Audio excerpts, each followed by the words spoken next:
A few months ago, I woke up to the realization that I'd been feeling a little gloomy. Now, I wasn't dissatisfied with my life in any way. I wasn't unhappy all the time. I wasn't sad or depressed or anything like that, but I'd just been feeling gloomy, and it had been going on a little longer than I think I would have liked. Now, I think that's the case with a lot of people, but on this day, I decided to fix it. And I found 5 things that actually worked for me out of everything that I tried, and these are those 5 things. Number 1 is I cut the car, and this is one I didn't think would help much, but it's helped probably the most out of all of them. I go places every day, probably 2 or 3 times a day I'll go places, and most of them are local, within a few miles away. And what I used to do is I used to go hop in the car, drive there, listen to a podcast or something on the way there, and I'd get there. And what I've switched to doing is right now I'm riding an electric bike, but it's really anything. So I'll skateboard, I'll ride non-electric bikes if I actually want to get a little sweaty, but electric bikes, electric scooters, whatever it is, I just get places no longer in a car. I ride my bike as much as I can.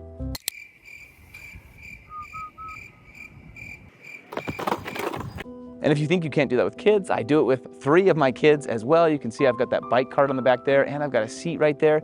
So I'll take up to 3 kids, even if we're going to the grocery store, something like that. Now, I did a little bit of research to try to figure out why this was.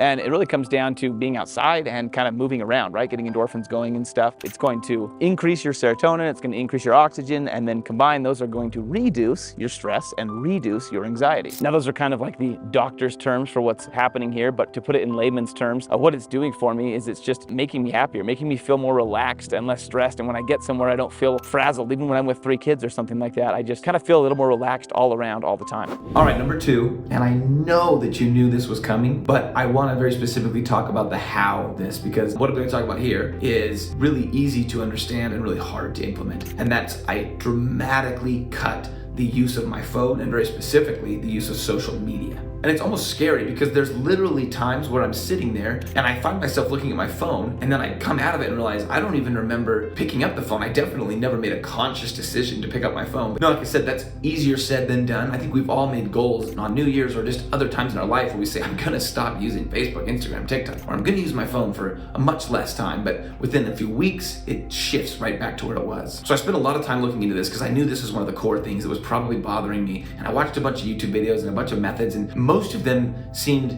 terrible and seemed like they wouldn't work, but I found 2 very specific things that worked very good for me. So the first thing I did that had a big effect on me using my phone is these little things right here. I bought them on Amazon for $5. I can leave a link down below. But I put these in all the rooms of my house. And what I do is when I go into a room, especially the kitchen, my bedroom, and my office, I just grab my phone and I set it down in there. And then I go to work and do whatever I'm doing. Now, I need something, I can go back to my phone and check it so it's closely accessible, but it is not there to be pulled out of my pocket on a whim. And the second thing I did was I bought a brick. And you may have seen ads for this, you may have not, but I have a video, I'll leave a link down below to kind of give you a tutorial on the brick. But what a brick does is it essentially bricks your phone. You say, these are the apps that I actually really need to use, right? That I have to have access to, maybe they're tools or something like that. And then you take this brick and you hold it up to your phone, and it actually basically shuts down every app on your phone except for those that you've identified as productivity apps, like texting your phone or something like that. Then you take the brick, you go put it somewhere that's far away. I put it up in the shelves of my closet. And then anytime you want to open those apps that steal your time, Facebook, Instagram, TikTok, all that stuff, then you literally have to get up from wherever you're at. You've got to walk into your closet. I got to get it out, hold it up to my phone. And usually by the time that's come to be, I no longer want to look at social media. Usually I'm able to stop myself and think through it before I walk in my closet and do that whole procedure. Now, this was really hard. A lot of you might know that I have a large Facebook group that I've built up over 5 years. It's a Facebook group of over 25,000 people in this community that I've nurtured and built up, and I kind of had to just let it go. And those of you that are in the group might have been wondering where is Spencer in this group? And that was just one of those sacrifices I had to make, because Facebook was stealing so much of my time. And even when I would try to just go in the group, you know how it works. I'm off in a million different places after that. The third thing I did is another obvious thing, but just something I've avoided doing for a long time, and I built a morning routine. And the routine itself will be different for everyone as well. I'm a member of the Church of Jesus Christ of Latter-day Saints, so my routine was prayer, reading scriptures, writing in a journal, those kind of things. Now, in my journal, I would write specifically about what I wanted that day to look like. So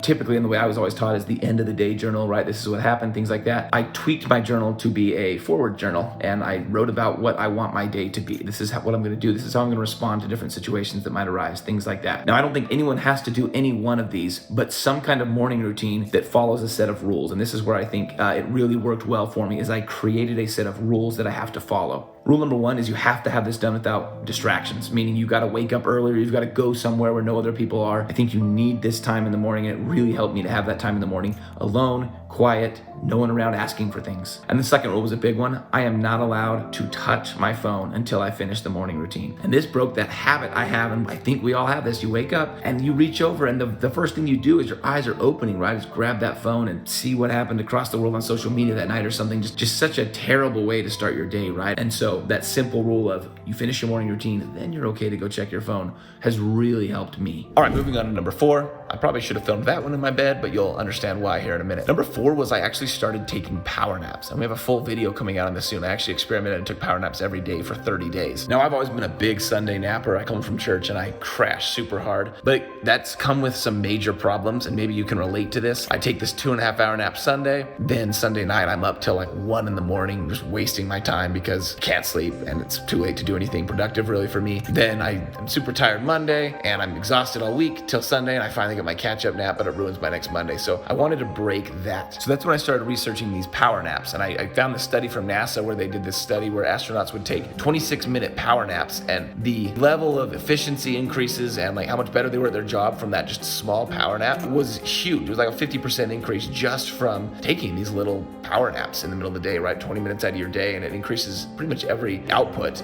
after that. So I started experimenting, and I found that while I was worried I wouldn't be able to fall asleep at first, about 8 hours after I wake up is when it just hits almost every day, and I feel super tired. And I thought it would take me some time to fall asleep. It doesn't take me some time. It takes me about 5 minutes to fall asleep. Now, one thing I don't like doing is setting an alarm, and so what I ended up doing is I put in headphones so I can't hear anything going on around my house. And that's why I'm laying on the floor. This is how I take the naps. I do it in my office or on a bed or in a couch. I just lay on the floor and stick my legs up. Now, it's not totally uncomfortable, but it's uncomfortable enough that I can fall asleep that way when I'm really tired. And then after about 20 minutes, I'm not very comfortable and I wake up. So I found that between 10 and 20 minutes is when I wake up 100% of the time so far when I fall asleep that way. The next thing I did was I started to read books, but I already read books. I started to specifically read books that I want to read. Now that might sound strange, but I had gotten into this, I don't know if it was a mindset or just a habit of reading books that were like self-help books and kind of those entrepreneur books, you know, how to change your mind and how to become a better person and how to become more disciplined and books like that, which are helpful, but I found I didn't really like them. I would read them and, you know, some of them would have really helpful stuff, but I didn't enjoy the actual reading process very much. Now, when I was a kid, I used to read books constantly. I'd read books. I'd wake up, I'd read a book in my bed, I'd walk out, I'd sit at the table, I'd read another book at the table. So I just started buying books that looked really interesting. I love like apocalyptic books, love them. So I bought a bunch of apocalyptic books and I started to read those and found that I really enjoyed them. I also love history books. So if you don't want to read books that have zero, I guess, educational value, started to read a bunch of like World War II history books and things like that. Just got really into reading books for the enjoyment of the book and the relaxation of the book as opposed to the book building me up. And if you're wondering, well, how did you have the time to just read books every single day? I'll tell you, it's easy. I cut Netflix and I'd already cut about an hour of wasted phone time out of my day, which made it very easy to have a void sitting there for reading books. And honestly, it's helped. Research shows that you'll have less stress, you'll be more happy, you'll feel more empathy, a lot of good things from just reading books. And that's exactly how it would qualify what happened. I just found that I got back into books and enjoyed them and found it to just be a healthy way to deal with stress as opposed to Netflix or TV shows, which I personally would consider a less healthy way to deal with stress. Most of these are super simple to do, and quite frankly, they're pretty obvious. But happiness takes discipline in the 21st century, I think. If you let the world make choices about how you spend your time, I think you'll always find yourself in a pretty unhappy place. Be someone who acts, not someone who gets acted upon.